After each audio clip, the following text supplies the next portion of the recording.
အားလုံးပဲမင်္ဂလာပါဗျာကိုရီးယားဇာတ်ကားတွေကိုကြည်ရင်းနဲ့ဘာလို့သူတို့နိုင်ငံကနှစ်ချမ်းကွဲနေတာလဲဒါမှမဟုတ်ဘာလို့သူတို့စီမှာအာဏာသိမ်းမှုတွေခဏခဏဖြစ်နေခဲ့တာလဲဆိုတာကိုတင်တွေးဖို့ပါသလာ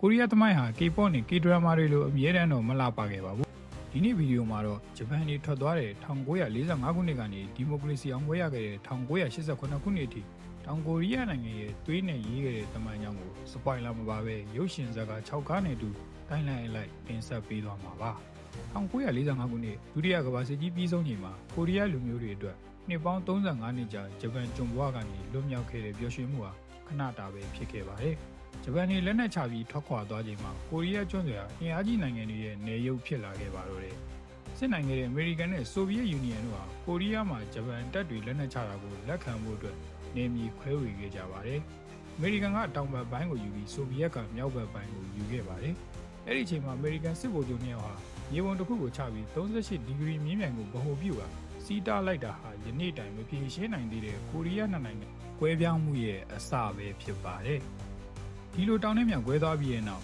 တောင်ဘက်ပိုင်းမှာအမေရိကန်ရဲ့ကြောထောက်နောက်ခံတဲ့စံမြန်ဟီးကပထမဆုံးသမ္မတဖြစ်လာခဲ့ပါတော့တယ်။သူဟာအနောက်တိုင်းဝါဒီဖြစ်ပြီးကွန်မြူနစ်စန့်ကျင်ရေးကိုပြင်းပြင်းထန်ထန်လှုပ်ဆောင်ခဲ့သူပါ။မြောက်ဘက်ပိုင်းမှာတော့ဆိုဗီယက်ရဲ့ပံ့ပိုးမှုနဲ့ကင်အီဆွန်ကခေါင်းဆောင်ဖြစ်လာပါတယ်။သူဟာဆိုဗီယက်တပ်မတော်မှာဗိုလ်မှူးအဖြစ်တာဝန်ထမ်းဆောင်ခဲ့မှုတဲ့ကွန်မြူနစ်ခေါင်းဆောင်ပါ။ခေါင်းဆောင်တို့စလုံးဟာကိုရီးယားကျွန်းဆွယ်တစ်ခုလုံးကိုသူတို့ဝါဒအောက်မှာပေါင်းစည်းခြင်းခဲ့ကြပါတယ်။ကင်မီဆွန်ဟာဆိုဗီယက်ခေါင်းဆောင်စတာလင်စီကနေစစ်ရေးအကူအညီနဲ့ခွင့်ပြုချက်ကိုတောင်းခံခဲ့ပါတယ်။1950ခုနှစ်ဇွန်လ25ရက်နေ့မှာတော့တောင်ကိုရီးယားကိုအရင်းရှင်စနစ်ကနေလွတ်မြောက်အောင်လုပ်ပေးမယ်ဆိုတဲ့အကြောင်းပြချက်နဲ့မြောက်ကိုရီးယားတပ်တွေဟာ38ဒီဂရီမြင့်ကိုဖြတ်ပြီးအင်အားအလုံးအင်းနဲ့စတင်ကျူးကျော်ခဲ့ပါတော့တယ်။ဒါဟာကိုရီးယားစစ်ပွဲရဲ့အစပြိုးခြင်းပဲဖြစ်ပါတော့တယ်ခင်ဗျာ။စစ်ပွဲကာလအစပြိုးခြင်းကိုအကောင်းဆုံးဖော်ပြထားတဲ့ရုပ်ရှင်ကတော့ဒေဂူဂီဆိုတဲ့ Brotherhood of War ပဲဖြစ်ပါတယ်။ဒီဇာတ်ကားမှာနိုင်ငံရေးဝါဒထက်စစ်ပွဲရဲ့ရက်စက်မှုကိုပိုအသားပေးထားပါတယ်။စိုးမျိုးကဖနက်ပြင်သမားအကူကြီးနဲ့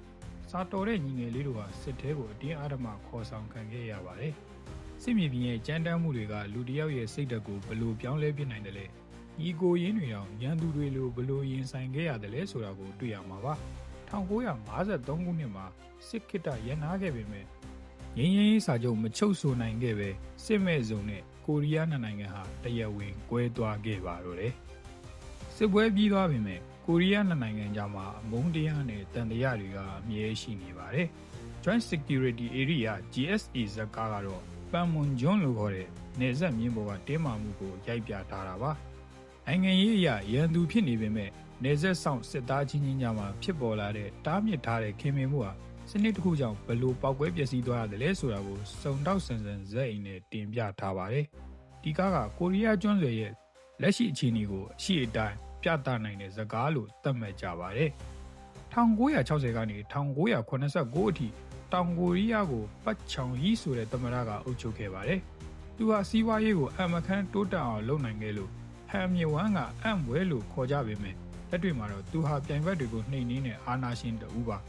1989ခုနှစ်အောက်တိုဘာလ26ရက်နေ့ညမှာတကဘာလုံးကိုတုံ့လုပ်စီတဲ့ဖြစ်ရပ်တစ်ခုဖြစ်ပွားခဲ့ပါတယ်။အဲ့ဒါကတော့သမ္မတပတ်ကိုသူ့ရဲ့ယုံကြည်ရဆုံးလက်ရုံးဖြစ်တဲ့ KCIA ထောက်လှမ်းရေးအကြီးအကဲ Kim Jae-gyu ကိုယ်တိုင်တနက်နဲ့ပြစ်တက်လိုက်တာပါ။ The Man Standing Next မှာအဲ့ဒီမတိုင်ခင်40ရက်လူကအားပြိုင်မှုတွေအမေရိကန်နဲ့ဆက်ဆံရေးတင်းမာမှုတွေနဲ့နီးကလူယုံတွေကြားကတစ္ဆာဖောက်မှုတွေကိုပေါ်လွင်အောင်ရိုက်ပြထားပါတယ်။အာနာရှင်တယောက်ရဲ့ညီကုန်းဟာဘလောက်တောင်ကြောက်စရာကောင်းတယ်လဲဆိုတာကိုဒီကားမှာမြင်နိုင်မှာပါ။သမ္မတပတ်ဆုံးတော့ပြည်သူတွေကဒီမိုကရေစီရတော့မယ်လို့ထင်ခဲ့ကြပါတယ်။ဒါပေမဲ့လစ်ဟာသွားတဲ့အာဏာနေရာကိုအခွင့်ကောင်းယူမဲ့သူတယောက်ပေါ်လာပါတယ်။သူကတော့ဗိုလ်ချုပ်ချန်ဒူးဟန်ပါ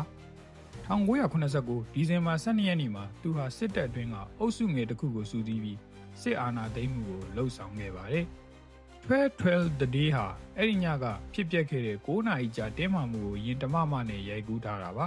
။အာဏာယူသွတ်တဲ့စစ်ဗိုလ်ချုပ်တွေနဲ့ဥပဒေကိုလိုက်နာပြီးနိုင်ငံကိုကာကွယ်ခြင်းနဲ့စစ်သားစစ်တွေကြားကအားပြိုင်မှုကိုမြင်ရမှာပါ။ဒီအာဏာသိမ်းမှုအောင်မြင်သွားတာဟာတောင်ကိုရီးယားသမိုင်းရဲ့အမှောင်ဆုံးကာလကိုစတင်စေခဲ့တာပဲဖြစ်ပါတော့တယ်။ချန်ဒူးဟန်အာဏာသိမ်းပြီးတနိုင်ငံလုံးကိုစစ်အုပ်ချုပ်ရေးကြီးညာလိုက်ချိန်မှာ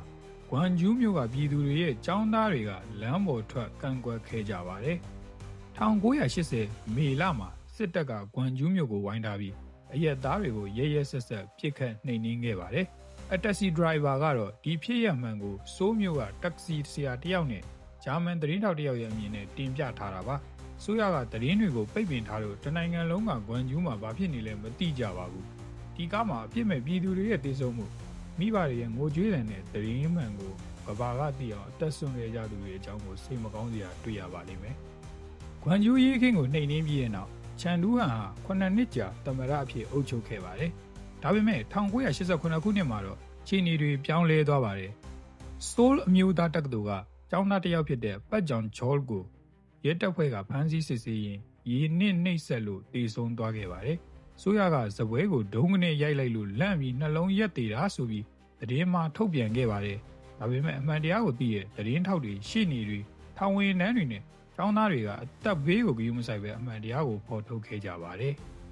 ဒါဟာ1989ဇွန်လပြည်သူ့အရေးတော်ပုံဂျွန်စထရက်ဂယ်ကိုဖြစ်စေခဲ့ပြီးနောက်ဆုံးမှာတော့အာနာရှင်ဟာအရှုံးပေးကဓာတ်ရိုက်သမ္မတရွေးကောက်ပွဲကိုခွင့်ပြုပေးခဲ့ရပါတယ်။တောင်ကိုရီးယားရဲ့ဒီမိုကရေစီဟာအဲ့ဒီမှာစတင်အမြင့်တွဲခဲ့တာပါ။အခုပြောပြခဲ့တဲ့ရုပ်ရှင်6ကားကိုအစဉ်လိုက်ကြည့်လိုက်ရင်ကိုရီးယားကျွန်းဆွယ်ဟာစစ်ပွဲရဲ့ပြာပုံထဲကနေအာနာရှင်ရဲ့ဖိနှိပ်မှုအောက်ကနေပြည်သူတွေရဲ့သွေးချွေးညစ်ရည်တွေနဲ့ဒီနေ့ခေတ်ကမ္ဘာထိပ်တန်းဒီမိုကရေစီနိုင်ငံဖြစ်လာအောင်ဘယ်လိုတည်ဆောက်ခဲ့ရလဲဆိုတာကိုရှင်းရှင်းလင်းလင်းမြင်တွေ့ရမှာပါ။သမိုင်းဆိုတာသင်ခန်းစာယူဖို့ဖြစ်တယ်လို့ဒီရုပ်ရှင်တွေကပေးတဲ့ message ကလွတ်လပ်မှုဆိုတာလက်ကားရတာမဟုတ်ဘူးဆိုတာပါပဲ။အားလုံးပဲကျေးဇူးတင်ပါတယ်ခင်ဗျာ။နောက်မှပြန်တွေ့ကြတာပေါ့။